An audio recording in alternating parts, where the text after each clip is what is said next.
little side note, when I advertised some of the guest lectures, they go out to a bunch of lists, including a lot of free culture and open source type lists. And I get an email from none other than Richard Stallman asking to be introduced to Aram, and I'm like, oh, cool. I'm getting to, introduce these two cool people, and I was in awe. I mean, Stallman is like, I've been teaching people about Stallman for 10 years, and to me, there's no single person who probably has had more of an impact on our thinking about intellectual property in the tech world than Richard Stallman. And everything else, the Lessig, the Free Culture Foundation, and Participatory Culture Foundation, all that wonderful stuff comes straight out of Stallman's brilliant 1985 innovation, which I'll talk briefly about during the presentation. But the notion of turning copyright inside out and saying, okay, so we're stuck with this ridiculous legal system that's totally binary. Either you control everything forever in perpetuity, or else you have no claims whatsoever. And Stallman's saying, okay, well, I'm going to use that absolute control I have to turn the law inside out and basically assure that the products of my intellectual labor are going to remain open and freely available to future generations. That single innovation, I think, might save society in the 21st century. And it sounds very hyperbolic, but I'm really not overstating my case. Because the reason that I'm into this, you guys have a warped view of this because Evan is your teacher and you're kind of New York hipster, techie geeks. But most of the world does not give a shit about intellectual property or how it affects the tech world or the intersection of free speech and surveillance and privacy or any of that stuff. And to the extent that they think about copyright, it's just this annoying splash screen that they're trying to get past on their DVD player, and the machine won't let them press the skip button before they watch, the Smurfs or whatever. So this is the second 2/3 of my new book, which is in press right now. But what I've done is I've pre-published the entire manuscript of the book as I was writing it at piracycrusade.com. And those of you who are enterprising can read along as I give the talk. Now that is a comments press platform. So anybody who comments on the manuscript before I hand in the final version of it at the end of January is going to get a shout out in the book. No matter what you say, you could be like, you're a tool, this is BS. You'll still get a shout out because that's not the most valuable feedback, but it's feedback and I appreciate it. So please help yourselves to the text and try to make sense of it, not only for your sake, but for my sake as well. So just out of curiosity, how many of you in here are pirates? Wow. We got a real overrepresentation. Where do you guys park your ships? Are there like gangplanks attached to the building, or ha ha ha ha ha? Part of the point that I want to make is that we're so used to talking about piracy. Whenever you share something with somebody online, you are being a pirate. That we've almost entirely lost track of the fact that that's a metaphor. Not only a metaphor that was intentionally created by a handful of very wealthy industries in order to paint us all with a tar brush, but also one that doesn't actually match the realities in any meaningful way. It's a pretty far stretch to go from pulling up alongside someone's ship with cannons blazing, walking the gangplank with your cutlass, and stealing all the gold bullion and leaving them in flames in the middle of the ocean, to sharing a song that you like with your friend on Facebook. I'm just saying it's more than just a little bit of a difference between those two ideas. And the notion that more than half of you raised your hands when I asked you if you were pirates, and that you self-identify with this pejorative kind of framework that's been thrust upon us really in very recent years, is to me a very problematic issue, right? And it points to the fact that we have arrived at a point in our society where our laws and our ethical frameworks and what we actually do on a daily basis have so diverged from one another that it's like we're all schizophrenic. We're living in these, I know what's legal, more or less, and what I am and am not allowed to do. I know what I maybe should do and shouldn't do, and then I know what I do. And I keep track of those three completely separate things in my mind. So the purpose of this book, and the first third that I'm not going to be talking about, is all about kind of like getting into the history of intellectual property and its relationship to the music industry, and why we even think of music as a form of entertainment or as a product, when in fact it's a constituent element of the human psyche and human civilization. And if you look at neurobiologists and evolutionary biologists, as best they can tell, music is actually what made human beings to begin with. Long before we developed the power of speech, which if you think about it is a very specialized form of music and dance, we were using music to self-organize, to get together and hunt antelope, or to overcome some kind of obstacle in our way, or to organize our families and figure out a social structure. Music was that language of the first humans. And we remember that in certain funny ways. When we sing the ABC song to our kids or sing them lullabies to get to sleep, we are unconsciously hearkening back to that kind of constituent role that music plays. So I'm not going to talk about that stuff. I'm going to get right into trying to break down the argument that we all know very, very, very well about why we're a bunch of pirates and we should feel bad about ourselves and hate ourselves, and why the music industry should collect $5,000 minimum from each of us for their pains that we have caused them. So the second part of the book, middle part of the book, is called Who Killed the Music Industry? And obviously it's kind of a leading question because I'm not entirely convinced that the music industry is dead. And I'll talk about why that is the case in a moment. So first let's talk about P2P, right? Obviously there's much, much, much more to the world of sharing music on the internet and off than P2P. But P2P is the kind of the ground zero for this stuff. Whenever the music industry and the film industry and the software industry complain about people sharing with each other, P2P is what they're complaining about. And if you look at, like Kerry Sherman, the head of the RIAA, when he complained about what the pirates were doing to his business in the New York Times earlier this year, he dated everything back to 1999 and the release of Napster. And if you look at the official organs of the music industry, the IFPI is basically the international RIAA. It's the Institute of the International Federation of the Phonographic Industries.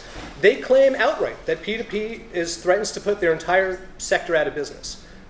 It's like whack-a-mole. They're trying to knock it down. They can't knock it down. They're suffering because this disease is plaguing their industry. But obviously, from a technical standpoint, and you guys being comp sci students know this better than I do, P2P is not piracy or not piracy. It's just a set of protocols like email or like instant messaging or like TCP/IP itself. It's just a way for a large group of people to share information laterally, right? And this, by the way, is a schematic of how BitTorrent works in a very simple form. But part of your brain is going, yeah, right, okay. Maybe it's just like email, maybe it's just like IM, but we all know that most of us just use it to steal stuff from the people who spend lots and lots of money to give us Rihanna and Kesha and all that other wonderful stuff that fills our brains and our airways. Don't people really just use peer-to-peer to mess with stuff, to steal things from the industry? So let's break that argument down piece by piece and look at some of the core claims that the music industry makes in relation to P2P. The number one claim, and they make this over and over and over again in court cases, in the press, and elsewhere, although they sometimes claim that they don't make the claim, depending on who their audience is that every time you download something from LimeWire, from BitTorrent, or what have you, you are depriving them of a sale. That is a lost sale, to use their term, right? It's money that would have been spent buying a song. Well, if you look at it mathematically, that claim on the face of it is just absurd. And here's the reason. According to the IFPI itself, the music industry itself, 95% of all the downloads of music that take place are illegal downloads. I think the number is probably much, much higher than that. It's probably 99.9%. But they claim 95, and that's fine. Now, there were $7.5 billion in legal downloads last year. That means that there were $142.5 billion in lost sales by the IFPI's own logic last year. The problem is that that's 3 times more than the entire music industry was in the best year that it ever had. So there's simply no way that you can logically believe that part of the argument. Let's look at another claim, this notion that, okay, well maybe not every sale is a lost sale, but certainly when people use P2P, they're hurting the revenues of the music industry. People are buying less music. Yes? Sorry, just on your last point, the peak music sales you said was $47 billion? That's in 2011 dollars.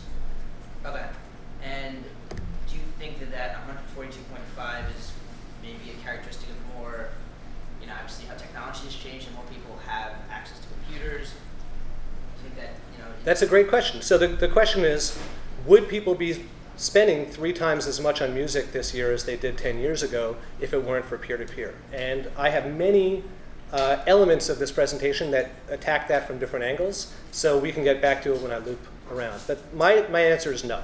There's absolutely no way, and there are many, many reasons for that hopefully I'll have time to get to. But that's a very smart question, and you should always ask those kinds of questions. Don't take this stuff from me on faith. I'm building an argument here. I do a lot of substantiating of the argument, but you should still question everything, especially people that your professor brings in to tell you what's what.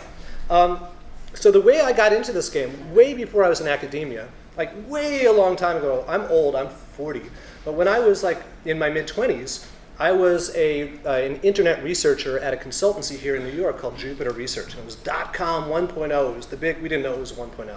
We just called it the .com boom.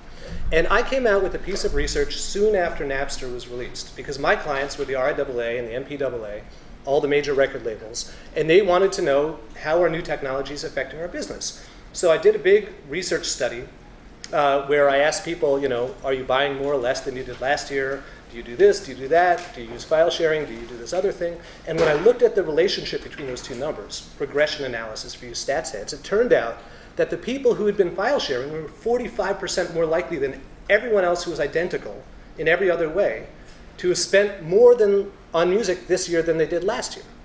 And I went to the RIAA and I was like, oh my God, you guys, this is the greatest thing. Napster is going to totally help your industry. And they stopped being my clients. And started issuing press releases about how full of baloney I was. And this is an issue that gets discussed over and over and over again. You guys probably, if you read the blogs, Tech Dirt and whatever, you probably see, like every 3 months, there's a new study released on the subject. And the consensus is that there is no consensus. So this guy, Felix Strumpf and Felix Oberholzer-G and Coleman Strumpf have published many studies on this. This was a meta study where they looked at over a dozen different studies and tried to figure out whether we could learn anything.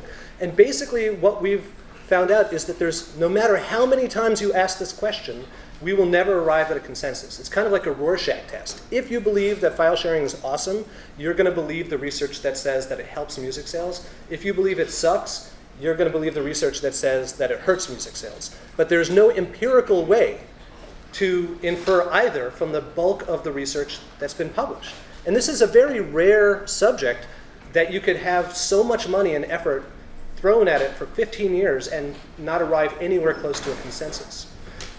Claim number 3, that you can tell the whole story of the effect of tech on music just by looking at the revenue picture. The reality is, and I don't have time to get into the deep details of this, that the music industry actually has a more diverse revenue base than it ever has in the past. And it's making billions and billions of dollars every year from all these sources that basically didn't exist a decade ago. Broadcast performance rights are $1 billion. So-called sync rights, which I won't get into explaining, is $1 billion. Labels are now making about $1 billion a year off of live events, sponsorships. There are all these things that didn't used to factor into how record labels make money that now do. And depending on how you do the math, can easily be seen as more than making up for whatever money they're not making due to whatever reasons on traditional retail. And if you look at third-party analyses of the US music economy overall, one research report found that there was a 16% growth in the US music economy between 2002 and 2010. Another report found that the US entertainment economy overall grew 50% over the past decade during the years of file share. There's another claim that is often made by the RIAA and the IFPI saying that we're just looking out for the artists. We really need to make sure that these guys can make a living. And you see a lot of artists kind of telling their sob stories. I used to get a check for $1 million every month, and now I only get 2 cents, even though my song was played 1,000 times every hour on Pandora. There's some truth in that argument because the economics are changing. And some artists are making less than they used to, and some artists are making more than they used to. But what's interesting is that there are a bunch of artists who have figured out how to make more, not in spite of the fact that their music is freely available to be shared online, but because of the fact that their music is freely available to be shared online. A very well-known example is Radiohead, which maybe some of you even bought this record. You're a little young for it. This is like 6 years ago, so I don't know. You probably, that was peak file sharing time for you when this came out. But Radiohead basically put out their record under Creative Commons on their website and said, pay whatever you want. $0, $10 million, whatever you want, and you can download our album. And by the way, you can share it with other people as well. And they ended up making more money from doing that than they had from having a regular major label record release with their prior album. And then, after they did that, they put it out on CD, and it sold so well that they topped a bunch of the Billboard charts. You look at someone like Prince. Prince kind of goes back and forth, and he's actually sued file sharing companies. But he assumes that the music is going to be out there. So what he did with 2 of his most recent records, in 2007 and 2010, was he made a deal with big Sunday newspapers in England to ship the CD for free with the Sunday papers. You get the Sunday paper, here's the Best Buy advertisements, here's the style section, oh, here's the new Prince CD, I guess I'll put it on. And he gave it away, but right after he did that, he booked not a tour, he booked an extended stay in London's O2 Arena for 3 straight weeks and made $22 million. He didn't travel. He just stayed in London and made $22 million in 3 weeks, which is more than he probably made from all of the royalties on all of his records put together for the last 30 years, because he gave away 3 million CDs with the Sunday newspaper. Sufjan Stevens, kind of indie rock darling, his last record, All Delighted People, he put out on Bandcamp, which is like an indie artist platform. And all he did was he put out 1 email to his fan club, 1 tweet, and 1 Facebook message. And he sold tens of thousands of copies of the record in 1 weekend. So again, not like trying to stop people from getting, and it was free streaming, by the way, online. So you could listen to it for free legally if you wanted to. And tens of thousands of people in a single weekend, which is huge for an indie artist, bought the record. Then there's Amanda fucking Palmer. That's her title for herself, not mine. Who very famously just this year, using Kickstarter, which I'm sure I don't need to explain to you guys, raised, before she'd recorded Note 1, raised $1.2 million in a single month for her new album and tour. And now she's caught some hell for not paying her side musicians, and that's a whole side story we don't need to get into. But the point is, Kickstarter actually made $20 million for musicians in 2011. They'll probably make about $50 million when 2012 is said and done, maybe even more, given that so many people have followed in Amanda Palmer's footsteps. So now consumers are actually paying for music from their favorite artists before the artists even make the music. And obviously, it makes a lot more sense if you assume that once the music is out, people are going to share it freely. Why not get them to pay before the music is out? So these are just a few data points. But here's, does anybody know this guy? He's kind of a little, like, he's more famous, I think, in Canada. He's like a indie R&B kid. I'm just kidding. This is obviously Jay Beebs. And Justin became famous how? By, what was he doing on YouTube? Singing what? Cover songs. Cover songs that he didn't have the rights to sing. He was a pirate, just the same as you or me. He was a pirate. He was illegally redistributing other people's intellectual property. And what did they do to him? Did they put him in jail? No. They made him a megastar. They discovered him. Now, it's not just him. There's all kinds of people. Anybody know who this guy is? That's a legit question. This guy's super famous. Arnel Pineda. Arnel Pineda. The N is on the second name. Arnel Pineda. He's a Filipino singer. He was in a Journey cover band for some reason, and he was awesome. And Journey was looking for a new lead singer who sounded just like Steve Perry, and they found his songs on YouTube, and instead of suing him, they hired him. And then they went on tour and made $35 million, and they had their biggest album in like decades because they decided to hire him instead of suing him, right? So there are times when piracy works out very, very, very well. Not just for the so-called pirates, but for the music industry overall. Now, the RIAA claims that when they go around suing people, they're protecting artists and they're benefiting everyone, especially music fans. But if you actually look at the way that the traditional music industry works, the average artist only gets $23 out of every $1,000 spent by consumers. I'm not making this up. This is by Don Passman, who is like one of the leading writers about the music economy, and is hardly like, you know, a screaming communist pirate rebel. And Chuck D. He literally wrote the book about. He literally wrote the book about the music business. That's right. Yes. And Chuck D.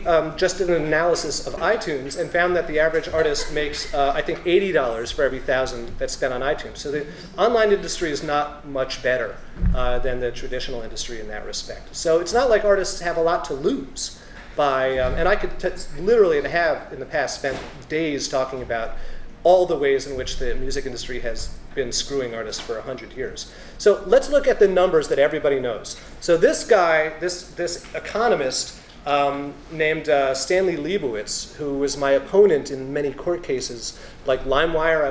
I was an expert witness for LimeWire for the defense. He was an expert witness for the RIAA.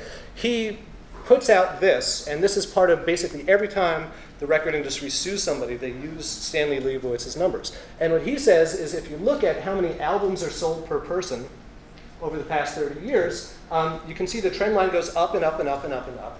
And then Napster begins, and it goes down and down and down and down and down. And we all know some version of this chart. And what he argues is if Napster hadn't happened, it would have just kept going up and up and up and up and up. And in 100 years, people would have bought 10 albums. And in 200 years, people would have bought 50 albums. Just a quick question. Yes. That red graph include Spotify revenue? No, because Spotify in the US does not launch until 2011. Oh, right, okay. But good question. I like good questions. So what he claims, and what the music industry has claimed on the record in court, is that this chart is the primary evidence that P2P is the primary cause, or only cause, depending on which court case you look at, of any economic downturn that they've had over the past decade. That's the official story. Now, of course, you could have fun with numbers and say, well, you know, if you look at kerosene sales in the US, they were going up and up and up and up, and Napster came along and they went down and down and down and down. Therefore, this must be evidence, prima facie, that kerosene sales have been damaged by peer-to-peer, and we should take Napster to court for damaging that petrochemicals industry. But the reality of the situation, and part of the reason that this has been my burden since I first did research at Jupiter back in 99 or 2000, talking about Napster helping music sales, is that the truth is so much more complex, it's much harder to tell than the BS version that the music industry puts forth. So the real version, in its kind of reduced version, and you can read chapter 5 in my book, you'll see there's a lot more there, is that there's a perfect bubble that's followed by a perfect storm. So what does the perfect bubble consist of? First of all, music sales, by the way, these are real, this is not albums per capita, this is dollars spent in consistent 2011 US dollars around the world each year between 1969 and 2011. This is the real, and this came directly from the IFPI with some analysis in it. Okay. The number one cause of the perfect bubble was the fact that everybody was buying CDs to replace their cassette tapes and vinyl, right? Like in Men in Black, when he's like, oh, this thing's going to replace the CD, I guess I'll have to buy the White Album again. Hee-haw, right? He was acknowledging what we all already know from being music consumers, which is that the industry has relied on this format replacement cycle over and over and over again to artificially boost its revenues over the years. Now, there's another story that has to do with how music retail changed over the years. And the short version, because I'm short on time, is that these big box retailers, Walmarts and Best Buys and all those kinds of companies, took over after the music specialty stores like Tower Records had put all the mom and pops out of business. And what they did was they marked the music down to $10, so it would be a break even. They wouldn't make any money off of music, but they wanted people to come in and buy TVs and hi-fi systems, which is what they used to call stereos. They didn't care whether they made money off of music at all. And so the music specialty stores started to suffer. So they went to the record labels and they said, you got to do something about this. We can't make any money selling CDs for $10, and if we don't make money, you won't make money. And so the record labels went to the big box guys and they said, here's what we're going to do. We'll give you money to help advertise CDs, but in exchange, you have to offer a minimum advertised price. No more $10 CDs. Back up to $15, please. And it turns out that that is called price fixing, and that's illegal. So they had to stop doing that after a couple of years. But that artificially maintained the value of the marketplace long after consumers stopped seeing CDs as $15 items. Now, there's also the minor matter that we've had a really crappy economy over the past 10 years or so. But the 10 years before that, from here to here, was the longest period of economic expansion in US history. The single longest period without a recession. And if you look at the blue line, that's median household income, you can see that the amount of money Americans had to buy stuff with went up and up and up and up and up at the same time as the amount they spent went up and up and up and up. It's kind of amazing. And then when it stops going up, it comes down, and the amount that they spend comes down. So that's the perfect bubble. A lot of different factors combining to make the industry worth more than maybe demand, as we typically perceive it, would have made it worth. Now, the perfect storm all hit at the same time. The first thing that happened, as major labels themselves have admitted in their public filings, is that the CD replacement period ended. If you did not own the White Album on CD by 2000, you were never going to buy it on CD. Like, that was it. Unless you were 13 years old, in which case you weren't replacing your old. Anybody who had White Album on cassette owned it on CD by the year 2000. And that's a major issue. Then there's this whole other issue, which is that once all those brick and mortar stores started closing, we all started buying music on iTunes. But iTunes sells singles. They don't sell albums, or at least they didn't until very recently. And that fragmentation, what's called the unbundling of the music industry, is, according to Bob Pittman, who founded MTV and now runs Clear Channel, the largest radio conglomerate in the world, in the galaxy, as far as we know. Bob Pittman says that when he talks to the people in the industry, this is the number one thing that they say undermines the value of the industry, what people spend overall. Why? Because there's only 3 good songs on an album. Why the heck would you spend $15 or even $10 on an album when you could spend $2.97 to get the only 3 songs you want to hear? And the industry knows this, which is why they tried to price digital singles at $3.50. If they're not going to spend $10 on the album, they'll spend $10 on 3 songs, right? But Steve Jobs convinced them that that was not feasible, thankfully. This is what happens after Mac. Boom! As soon as the CD goes from $15 back down to $9, the amount that people are spending on CDs starts to go down as well. Then all the brick and mortar stores close. They go out of business. They all file for bankruptcy in 2006, 2007. No more Tower Records, no more HMV, no more Virgin Megastore on Union Square. And then when digital takes over and becomes the dominant form that people buy in, it's the singles market and not the albums market. And it comes down even further. Right? These are all interrelated.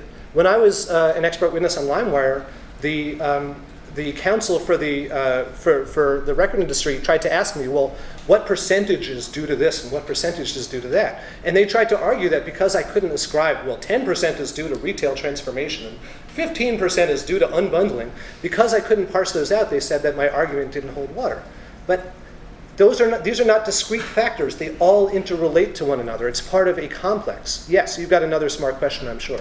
I'm curious, why was there growth from post-Mac to closing brick and mortars? 2004 was the only bright spot in the US economy during the first decade of the 21st century. And the global music market grew, the US music market grew, and it grew in about 20 countries, and it was even globally. So, and the IFPI in its own publications in 2005 said, we got a bump last year because the economy was good. So even they admit that the economy plays a major role in their fortunes, if you know how to read between the lines. Smart question. You got a future in this business, kid. There's not a future in the business, but if there were, you would have it. This other thing that happened is that one of the great things about the internet is that artists don't need major labels or major distribution or even major retailers to sell their music. So there's all these indie distributors like TuneCore and CD Baby and The Orchard and Bandcamp, and you've heard of at least some of these, I'm sure, Reverb Nation. These guys each are now selling hundreds of millions of dollars of independent music every year, adding up to billions of dollars, but nobody's counting it. It doesn't figure into those charts that I showed you before because the IFPI doesn't care about music that's bought by non-constituent labels. It only cares about the majors and the major indies. Those are the only ones who report up into it. So part of the value from that curve is being siphoned off into this market that's not being measured by anybody. That would be a great project for one of you to do. And then there's this other factor, and this goes back to your earlier question, which is that as household income was climbing during the 1990s, the number of things that we could spend that money on climbed as well, because these markets emerged to opportunistically take advantage of this more spending money. So we started to get the smartphone and PDA market and all the app-verse around that, the next generation video game consoles, DVDs, subscription services. That wallet was larger, but the wallet share got split into many more pie pieces. And when the pie shrank again, those pieces didn't go away. So now there are more different spending items competing for a smaller dollar than there were 10 years ago. Let's talk about another kind of number really briefly, which is that you always see in these news reports and elsewhere, oh, the music industry, the entertainment industry, the media industry, the US economy has suffered X billion dollars because of pirates. Pirates are destroying our economy. Where do these numbers come from? Let's take one example, and there are many examples I talk about in my book. So this year, Congress tried to the Senate tried to push forward a Cybersecurity Act, the Cybersecurity Bill of 2012, which would have done all kinds of terrible things that I'll talk about later, assuming I have time. And they justified it in part by saying that we needed to have these stronger censorship and surveillance rules over what people do on the internet, in large part because American companies lose $250 billion a year through intellectual property theft. This was said by Chuck Schumer, your senator, on the website for this bill. And he cited it to the RIAA. Now, the RIAA had given him this figure because they were the ones who lobbied for that component of the law. They are the ones who wanted intellectual property included in the law about cybersecurity, which has really nothing to do with intellectual property. Where did the RIAA get the number? They source it to an independent think tank called the Institute for Policy Innovation. This think tank was started by none other than former Congressman Dick Armey, who got a lot of lobbying money from the entertainment industry while he was in Congress and has basically worked as a lobbyist, and the think tank is kind of a front for his lobbying organizations ever since. Now, he didn't make this number up either. He sources it to the OECD. The OECD is an international consortium of European countries that share economic interests. And they wrote a report in which they cite that number, very conveniently for the IPI and for the RIAA and for the US Senate. Where did they get the number? They claimed that the number came from the United States Federal Trade Commission, which, if you're going to source a number about the impact of something on trade, that's the place to look. The only problem is that the US's Government Accountability Office looked into those claims and discovered that there was absolutely no basis for them, and nobody at the FTC would actually admit to ever having generated the numbers or stand behind them. So they were invented, either by the FTC or by the OECD. Nobody will take credit for it. It's a castle built on sand. The Government Accountability Office, which debunked these numbers, is itself part of Congress. So Congress is using numbers that it itself has debunked in order to justify creating laws that diminish our civil liberties in the name of saving the music industry. I don't know about you, but that gets me really, really angry. So let's talk about, to the extent that the music industry has suffered, why is it our fault? Haven't they done plenty to shoot themselves in the foot? And the answer is yes. I wouldn't ask the question if that weren't the answer. Part of what they've done is have really bad relationships with a lot of people, with artists, with partners, with consumers for a very, very long time. And I don't know if any of you are Tribe Called Quest fans in the house. No? Check the rhyme. Yeah, thank you. Good. Tribe. When I was in college, that was it. Like, you wouldn't go to a party without hearing Tribe Called Quest. I guess it's like Skrillex now, right? Skrillex. So anyway, Q-Tip from Tribe Called Quest has this great lyric, industry rule number 4080, record company people are shady. And it's true, and it's universally acknowledged. There's this great lawsuit, great in the sense of horrible, by country music legend Kenny Rogers against Capitol Records this year, basically laying out all of the ways in which they've screwed him. And the court records are now publicly available. I'm not sure whether legally or not, but they're in the public domain. And he talks about all the ways in which they've committed breach of contract, breach of the duty of good faith and fair dealing. basically like we'll take $75,000 and we'll put it in a bank account but not tell him about it, and we said that we would pay for this but he has to pay for it, all of these different, and again, I could literally spend days talking about all of the amazingly innovative mechanisms by which major labels screw artists. But I don't have to, just take it on faith, and then you can ask me about it later. But they've also done all kinds of other stuff that's not directly affecting the artist. They've been, for the last 60, 70 years, several times investigated by the federal government for payola, for price fixing. I talked about MAP. That was only one example of price fixing.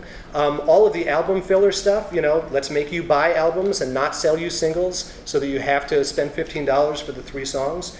The so-called negative option, if any of you are old enough to remember the Columbia House or BMG record clubs, where you opted in once and then they sent you crap. It was like the original spam via mail, except they sent you a bill for the spam after sending you the spam. And then self-scalping tickets, which is another thing they do, where like, oh yeah, Madonna's going to be at Madison Square Garden, it's $100, but we're going to buy all of our own tickets and then scalp them for $200. Again, something that they've been investigated in for over and over and over again. And my point here isn't music industry equals bad. My point is that they have violated the trust of everybody they've ever done business with, especially the consumers, for decades and decades and decades and decades. Now, there was nothing we could do about it because there was no other game in town for the entire 20th century. So I hate these guys, but they're giving me the stuff I like. It's like, if you're a drug addict and every time you go to your drug pusher, he beats you up, but at least you get your drugs from him. So, what are you going to do? That was basically the relationship the consumers and artists had to the labels for the 20th century. Now, they've also many times gone to war against consumers, and this didn't start in the 21st century. I don't know if any of you have ever seen this on a t-shirt. There was a time when this was not ironic, when the music industry was actually putting this out as an advertisement to tell people that when they recorded onto their cassette tapes from the radio, they were destroying, not the music industry, they were killing music. If you record a song from the radio, I grew up recording songs from the radio, and I did not appreciate being told that I was killing music, and it's illegal. Obviously, if you think about, analogies, this is another argument that is patently ridiculous on the face of it, but seemingly sensible if you don't really think about it too hard. But you can apply this to virtually any other form of peer production, and it's instantly clear that it's a BS argument. Here's some research that I did looking at the music industry's efforts to make us think that we're pirates, to make us think that what we're doing is wrong. Now, downloading is not technically illegal in many instances. In fact, when people get sued for using P2P, what they get sued for is not for downloading. What they get sued for is for uploading. It's for redistributing the content, okay? Now, the music industry published reports in the early 21st century saying we are going to undergo a massive PR effort to try to get people to see that this stuff is wrong and bad, and to try to get it picked up that way in the news. So I looked at all the news articles that use the term illegal downloading and music piracy from 1999 to the present. And you can see as soon as the music industry starts spending its money on this PR campaign, the incidence in the news, in the mainstream media of these terms skyrockets and remains up there. And then once they pull the funding in 2008, boom, the numbers go back down. But what we're left with is the cultural impressions of these years. We have now been so Pavlovianly conditioned to believe that what we're doing is piracy and that it's theft and that it's illegal on the face of it, that we don't really question that anymore. But if you went back 10 years in time, that would not be the case. That idea was not a dominant idea at the turn of the century. It is entirely the result of a propaganda campaign. And there's still, this is a contemporary MPAA campaign. You can click, but you can't hide, right? And this notion that you're going to give up your privacy. We reserve the right to fucking spy on you because maybe you're redistributing one of our movies illegally online. What does that tell us as citizens about the value system of our society? Our privacy is worth less than the incremental revenues on a potential lost sale of a DVD? Come on, really? But again, we take it kind of for granted because it's so ever present. Then there's the fact that they've sued 40,000 people in America alone, including dead people, people who don't own computers, Naval cadets preparing to go to war in Iraq in 2003. They stormed into the Naval Academy and arrested people during finals and confiscated the computers in their rooms. It's final season now. Imagine if the RIAA came and confiscated your computer out of your dorm room while you were taking a test in Evan's class if you were not giving an oral. And this is the trifecta, a disabled veteran widow. And then there was an interview with Carrie Sherman of the RIAA just about a year or two ago, and they said, maybe 3 years ago, and they said, how do you feel about the fact that you've sued all these people whose lives are miserable because of it, and who are already having miserable lives, grandmothers and grandchildren? And he said, this is a direct quote, well, we're feeling pretty good. Pretty good, Okay, whatever. Who cares? Fuck them. Now, there are all these other kinds of Keystone Capers style stuff that they've done, and there are too many to enumerate, but I'll mention a few of my favorites. Way back in 1997, before Napster and all that, the RIAA stormed into the office of this now defunct game manufacturer called Parsoft, and they confiscated a bunch of stuff and brought them to court and made them spend tens of thousands of dollars to defend themselves because, as it later turned out, the sysadmin at their ISP had stored a few MP3s on a separate partition on a server whose IP address was tracked back to these guys. And they basically went out of business 15 years ago because they spent all their money defending themselves against this frivolous case. This guy, Howard Berman, a very well-compensated congressman, wrote a bill, hoping it would become law about 9 years ago, that would have given the music industry permission, legal permission, to hack into our computers and remotely disable and destroy them and spy on us if we were suspected of having infringed their intellectual property. That was a bill in Congress. So, notwithstanding the fact that they didn't pass that law, they did it anyway. They put this rootkit software onto CDs that were distributed to hundreds of millions of people that remotely disabled people's computers and made them vulnerable to hacking attacks. I was actually an expert witness for the class action lawsuit against them that was successful back in 2006 for doing this. I still have one of those CDs. Do you? The XP CDs? It's horrible. Then, last year, a bunch of BitTorrent traffic was leaked and analyzed, and they traced a bunch of television files back to the RIAA's offices. So these guys are actually pirating their own stuff, or each other's stuff. RIAA guys downloaded 60 TV episodes, which is $9 million in statutory infringements via BitTorrent just during this brief period during which the data was leaked. And this is the worst story of them all. This is the saddest story. There's a Ford Maddox Ford book called The Good Soldier that begins with the line, "This is the saddest story I've ever heard," or something like that. Great story, great book, much better than my book. If you're going to read one book, read that book and not my book. But if you read two books, read both of our books. So this Dutch composer named Melchior Rietveld, he's such a nice guy, apple-faced, cherubic. He got hired by the recording industry to compose a song for an anti-piracy video to be aired at a film festival. I think he was actually hired by the film industry. And so he wrote the song, and he got some money, and they played the song behind the video at the film festival. Now, the video looks a little something like this. Have any of you ever seen it? The reason that you've seen it is they didn't just use it, as they said in their contract, at the film festival. They actually put it on pretty much every single Hollywood-released DVD and Blu-ray for the next 5 years or something like that. So this guy Melchior goes to Blockbuster, whatever the Dutch Blockbuster is, Blockbuster, and he rents a Harry Potter DVD and he pops it in, and all of a sudden this video comes up and his song is on it. And he says, wait a second, I didn't give these guys permission to use my song. I've been pirated by the anti-piracy crusaders, and I need to get paid. So he calls up the Dutch version of ASCAP, Bumra, something like that, I don't know. And he says, these guys owe me about $1 million. Here's the contract, here's the song, here's the DVD. He doesn't hear back from them for 2 years. The only function of this company is to recover revenues for composers. He doesn't hear back from them for 2 years. Finally, he gets a phone call from this guy. And the guy says, I'll tell you what, I'll recover the $1 million from you, but you have to pay me a third of it, personally.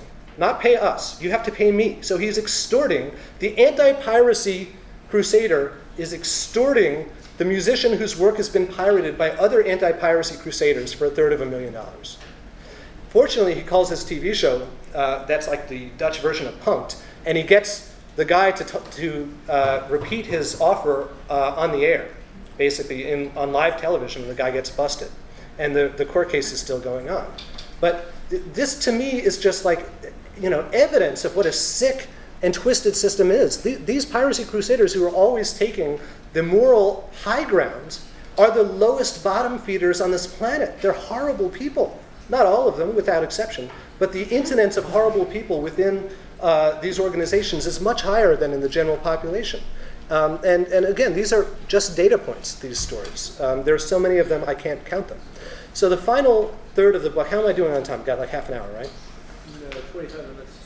Okay, so the final third of this book is about all of the terrible consequences of the anti-piracy crusades for business and, more importantly, for society.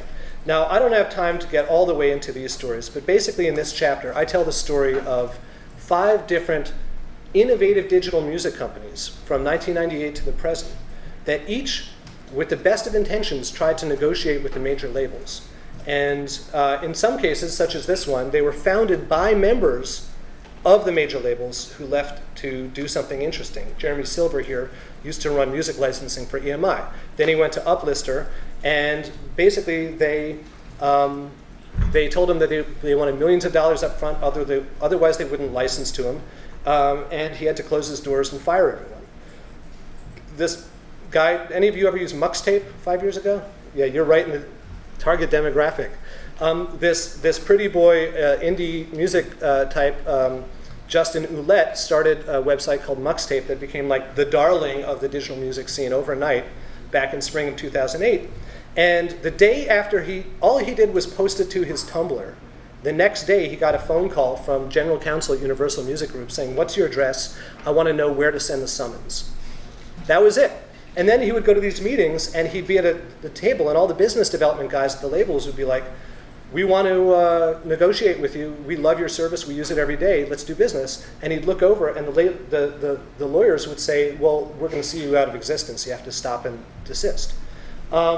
And they wanted the same thing, millions of dollars up front. They wanted to share the company. Otherwise, they wouldn't grant licenses. Same thing with this company called MyPlay. I won't get into the details, but this guy, David Pakman, is no idiot. He's one of the leading lights of the tech VC universe, and he will not invest in digital music. You should know that if you ever address him. And the reason he won't is because he got burned so bad when he was the head of a digital music startup 10 years ago. And then Michael Robertson of MP3.com, much maligned, but this was the biggest digital music business of its era. They went public in 1999. They were profitable.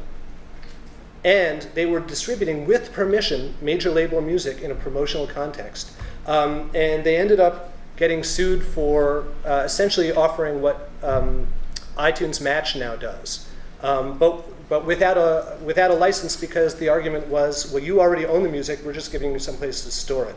And then they took it down immediately after the labels complained, and they still sued them, recovered over $50 million in damages, and then ended up getting bought by a major label for a tiny fraction of the IPO price. This is a profitable company that had to sell itself to the people who sued it for less than 20% of its actual value because it had been sued by them.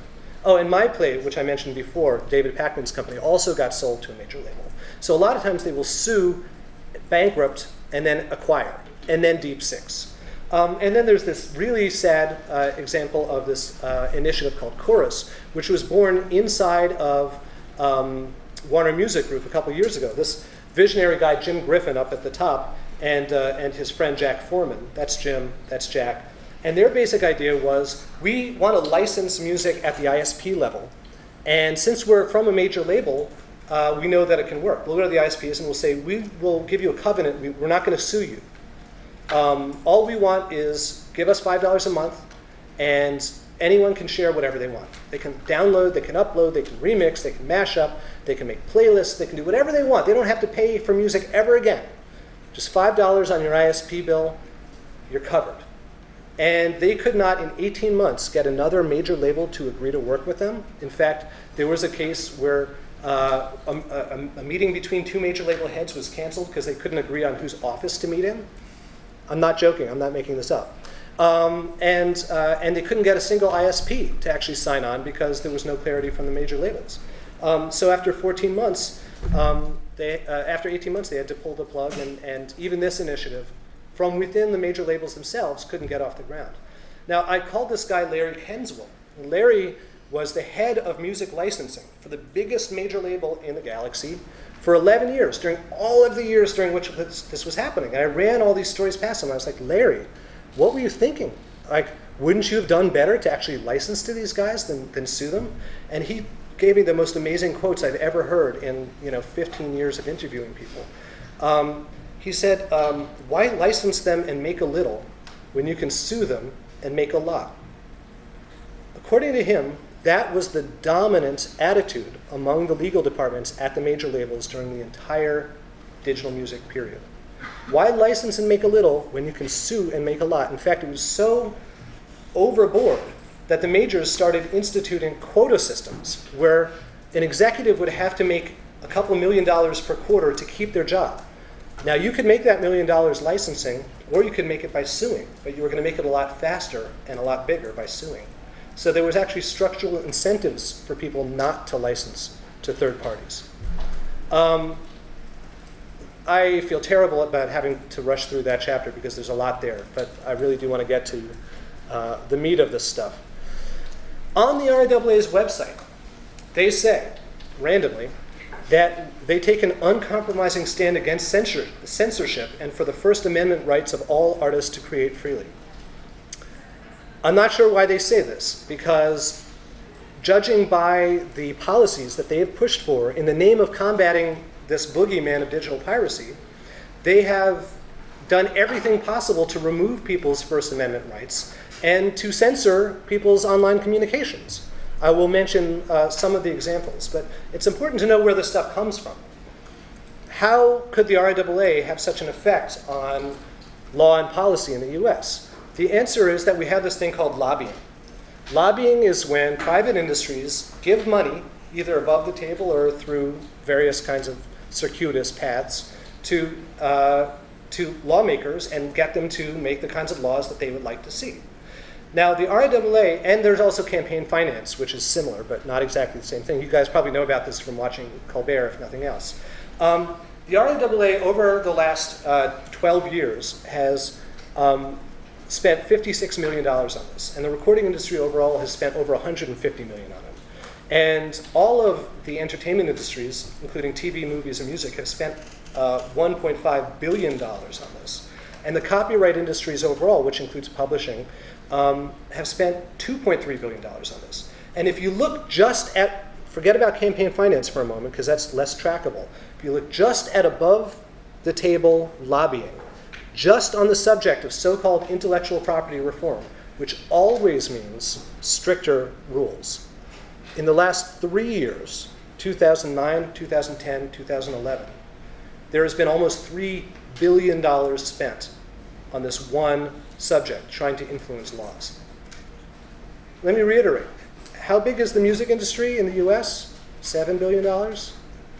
Roughly half of the value of the entire music industry has been spent in just 3 years trying to make intellectual property laws stricter in the US alone.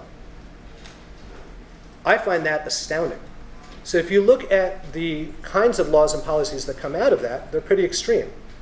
And quickly, let's talk about what this means on a small level. It's not all going to the president or Supreme Court justices, or actually presidents and Supreme Court justices don't technically get lobbied, but it's not all going to Congress and the Senate.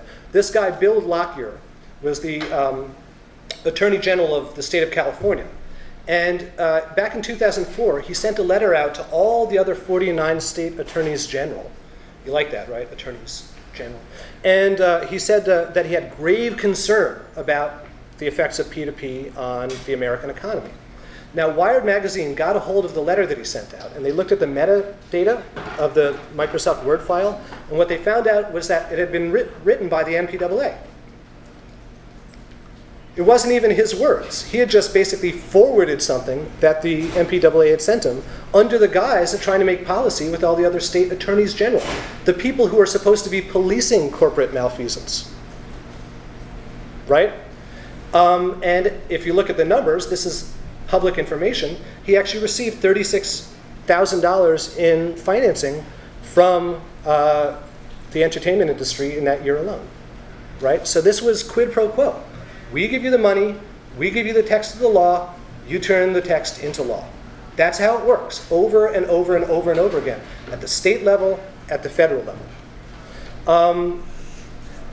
At the international level, a lot of you have probably heard of ACTA, which is an international treaty that the US has been trying to fast track.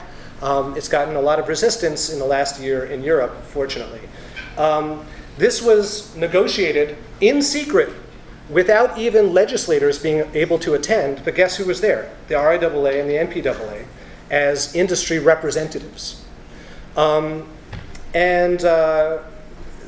There are also secret negotiations that go on within the US. This is Victoria Espinal. She is the US copyright czar, an appointed position, not an elected position. And you guys might have heard about the new 6 strikes deal that's coming down the pike. It just got delayed to the beginning of next year, where the ISPs are going to be basically looking at our IP addresses and kicking us off slowly and further off the internet for being accused of pirating. She was the one who brokered this negotiation without any legal necessity. There's no law saying this needs to happen. This was independently brokered between the major ISPs and the entertainment industry at a hotel in California, and she used her personal email address to communicate with these guys. There were no public advocates there until the very, very, very end of the process. There was no legislators or judges involved in the process. This was all secret, behind the curtain, wheeling and dealing in which the federal government was working against the interests of the American people without our knowledge or consent. And the way that it works is these are all interrelated. So what you get is they try to make stronger international treaties. Now, based on those treaties, they try to create stronger laws in the US. But they also try to create even stronger laws overseas where there are fewer consumer advocates than there are in the US and where they have more leverage. Based on those stronger foreign laws and the stronger domestic laws, they try to get stronger court rulings that say that they, and also stronger policies, like the 6 strikes law. Based on these stronger rulings and stronger agreements, they try to raise the bar again and make stronger treaties. And it goes up and up and up and up and up and up. And this process is called harmonization. And if you pay attention, which I do in this book, you can actually track certain policy elements as they get ratcheted up and ratcheted up and ratcheted up. It never goes ratcheted down. It's always ratcheted up, always in the interest of harmonizing. But you can't harmonize if you're always pushing something forward at some point. Yeah, I know you, man. It is that they're using trade agreements in order to modify copyright agreements. Yes. You know, that's the thing, though. In other words, at local level, no one in the country is getting a say on copyright. You say, well, it's trade. We're going to now. You're absolutely right. Copyright. Yes, copyright and intellectual property laws get bundled into these larger trade packages. And if you're against them, well, you're against capitalism in the American way. You're absolutely right. Sorry, I'm rushing a little bit because I want to get through the stuff, but I also want to let it sink in. So there are many examples of how these laws and policies have actually made stuff in the interest of combating piracy much worse for us over the years. So we've seen longer and longer copyright terms. We've seen expression become automatically copyrighted, which it wasn't in the US until 1976. It used to be you had to register for a copyright, which meant that most of the stuff that people made was public domain. Now everything we ever affix in a tangible medium, including the internet, which is not really tangible, is automatically copyrighted. And these anti-circumvention laws, like the ones that say that if you break into a DVD to do something that you have the legal right to do, you're still committing a felony and can go to jail, right? You all know about that aspect of the DMCA. That was created by TRIPS and WIPO back in '96. Stronger and stronger penalties in terms of the amount of money that you have to pay and the amount of jail time that you can serve. The most recent was the National Defense Authorization Act of this year, which says that this guy, who's a retired veteran who sends hundreds of thousands, if not millions, of home-baked DVDs of Hollywood films to troops in the field to keep the morale up, he could technically go to jail for a long, long time because now the distribution of counterfeit goods and pirated goods to members of the military holds a steeper penalty than it would for people outside the military. This notion of secondary liability. Well, maybe we can't prove that you were the one who violated our copyright, but you helped him, and he helped her, and she helped him, and he violated copyright, therefore you should go to jail, right? That notion of secondary liability has been, over and over again, been pushed both through legislation and through the courts. They couldn't get it passed in 2004. The so-called Induce Act failed to become law. So what did? They got the Supreme Court to make a decision in Grokster, which I was also an expert witness on, saying that that was the standard anyway, even though the law didn't say so. And now they're trying to do it internationally with several different international trade agreements, including ACTA, but also TPP, the Trans-Pacific Partnership. Increased surveillance, not only by the government, but by corporations. Remember that Berman bill that said that they could remotely spy on and disable your computer if they suspected you of infringement? They're still trying to do those kinds of surveillance mechanisms in very recent bills, like CISPA, Secure IT, which was this year, and several international trade agreements. And the idea is that governments and corporations will be able to share information with each other without our knowledge or consent, so that if one of them sees that we've done one thing and the other sees that we've done the other thing, they can nail us for both things. This is very problematic. There have been safeguards against this kind of information sharing in American law for centuries. And those walls are coming down. Basically, all of the notions surrounding what the inherent rights to privacy and rights to due process are that adhere to US citizens are being thrown out with these laws, ostensibly in the interest of preserving the music industry. It's crazy. I've been researching this for years, and it sounds crazy coming out of my mouth, because it is crazy. And then there's censorship. Now, the UN has now said in an order that the promotion, protection, and enjoyment of human rights on the internet is one of its central missions. Basically, that being able to participate on the internet is a human right, the same way that food, shelter, medicine are human rights.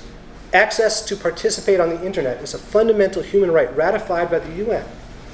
But they're censoring us in all of these different laws and policies. They have these 3 strikes acts in France and in the UK. They have the 6 strikes agreement, which is not even law, but is policy in the US. And then they're also trying to create these laws. Some of you heard about SOPA and PIPA that got struck down in the last year. That would basically create internet blacklists. It would give the US government, and in some cases, corporations, the ability to say to ISPs, you can no longer connect people to this website because they're suspected, not proven, suspected of infringing our intellectual property. So we're going to censor it from 300 million Americans. Boom, blacklisted. Now, there's all kinds of other stuff they want to do, too, that they haven't managed to get that far along the pike. I'll talk about a few of them. They want customs officials to intercept people, search their iPods, find illegally downloaded stuff, and then give them educational lectures on how not to download. They want to insert broadcast flags into everything that's broadcasted that tells, so that your machine, your iPod or your DVR or your laptop will know I'm not allowed to watch this.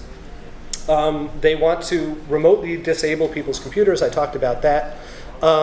They want a net neutrality exemption for copyright infringement. That basically says ISPs don't have to consider, well, I won't get into that. It's too hard to explain.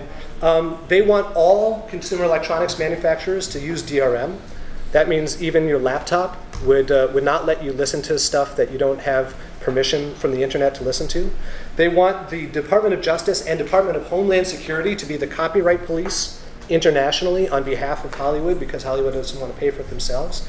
They want ISPs to filter their own bits to prevent people from having access to copyrighted content.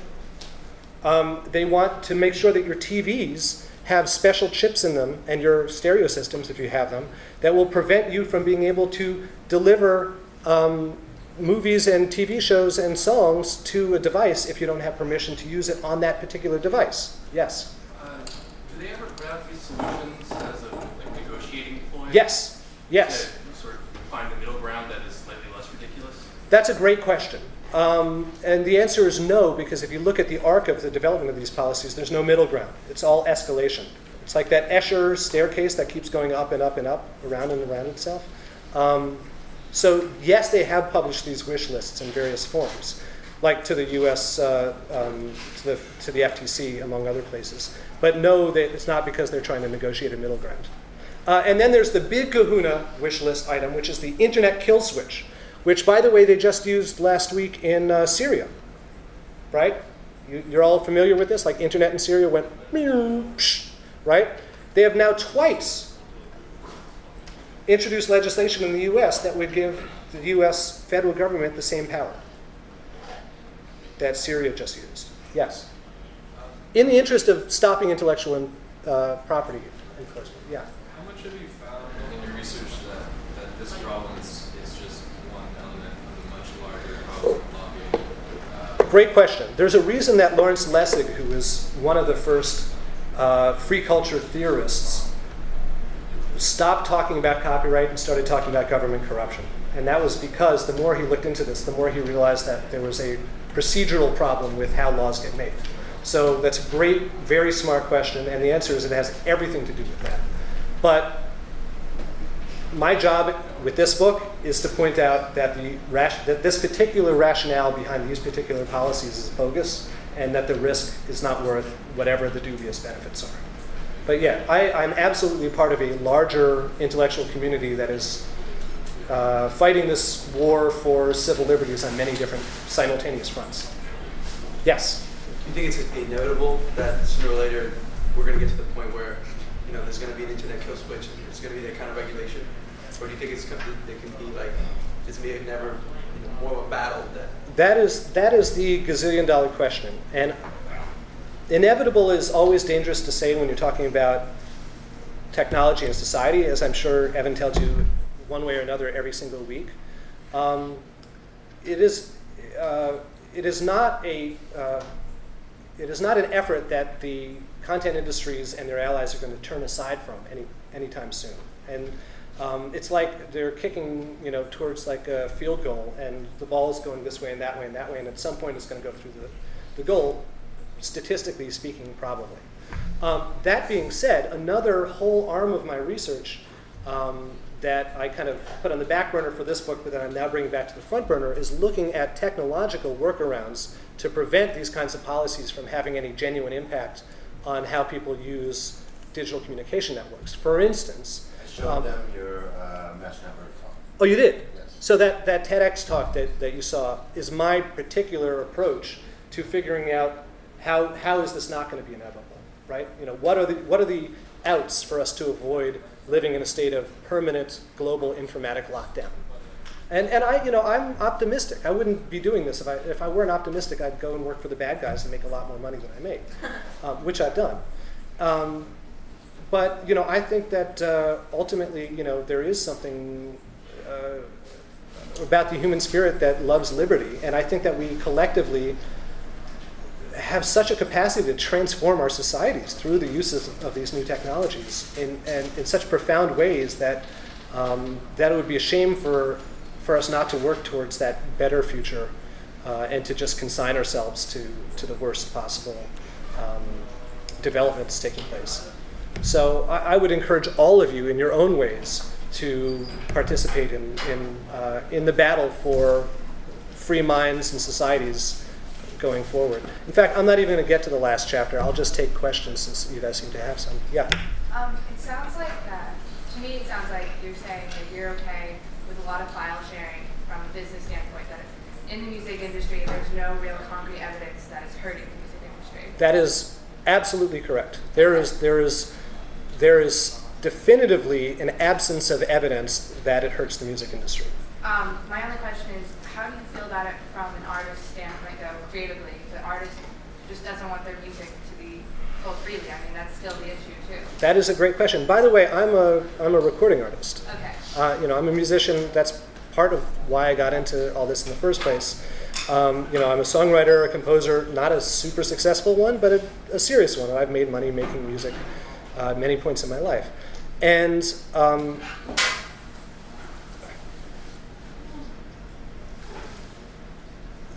I think that it is obviously the more control over how we communicate with other people we have, the better.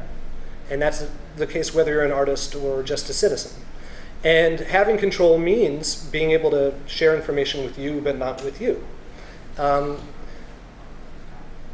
So I support laws and technologies that allow artists to have that kind of control. The question isn't, should they be able to do that? The question is, what is worth giving up in order to gain that, to what degree of certainty, right? Because there's always a give and take. And the argument that I make in this book isn't that we shouldn't have copyright or artists shouldn't make money or even record labels shouldn't make money. The argument is that, in fact, people aren't really losing that much, if anything, due to the uses of these technologies. But in trying to fight these technologies, we're giving up a whole lot that we're not even aware of. That may end up harming the foundations of democratic society, because without a free press and free speech, without the freedom to share information with one another, free from the prying eyes of either corporate or governmental regulators, we can't conduct ourselves as an autonomous society, right? So ultimately, it really becomes the question of how much do you want to extend the power to a subset of working artists to maintain old business models when new ones are available at the risk of destroying the fundamental precepts of democratic society. But yes, and obviously, my talk is much more polemical than the book is, right? When you've got 80,000 words, you can kind of get into the push and pull of these issues, and that's an excellent question that you ask. Yes? Okay, so like the record labels that you're fighting, if they were to look at their balance sheet, right, they would consider music or recorded music as their product, right? But so is your pitch as kind of the solution basically that it's a marketing thing, more like Chris Anderson said? Well, it's funny that you'd give that. Back when I was in the business of telling record labels what to do for a living, Okay. the way that I used to phrase it was, it's a shift from a product model to a service model. And that's a rallying cry that's been taken up a lot in the years since then by Chris Anderson as well as others. I'm not giving myself full, I was among a generation of people who were pointing this out. And it's much more true now than it ever was. And if you look at what record labels are actually doing for money, they have the percentage of their revenues that come from what you could call a service has increased drastically over the last 10 years. So yes, absolutely, it's about, as every other information industry is, it's about, marketing and branding and customer relationship building, and not about focusing on a single point of exchange for, a finite good that can be shrink wrapped, because, digital information is famously non-rival and non-excludable. You can't stop people from copying it. You can't stop people from accessing it.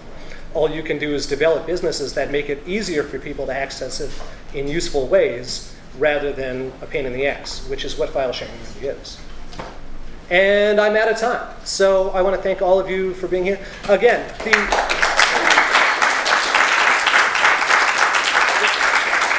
the full book is available at piracycrusade.com. There's a comments platform. I welcome all kinds of smart questions and comments like you guys have given me here today. And there will be a shout out in the printed book next year to anybody who does contribute in that way. So be good. May the force be with you.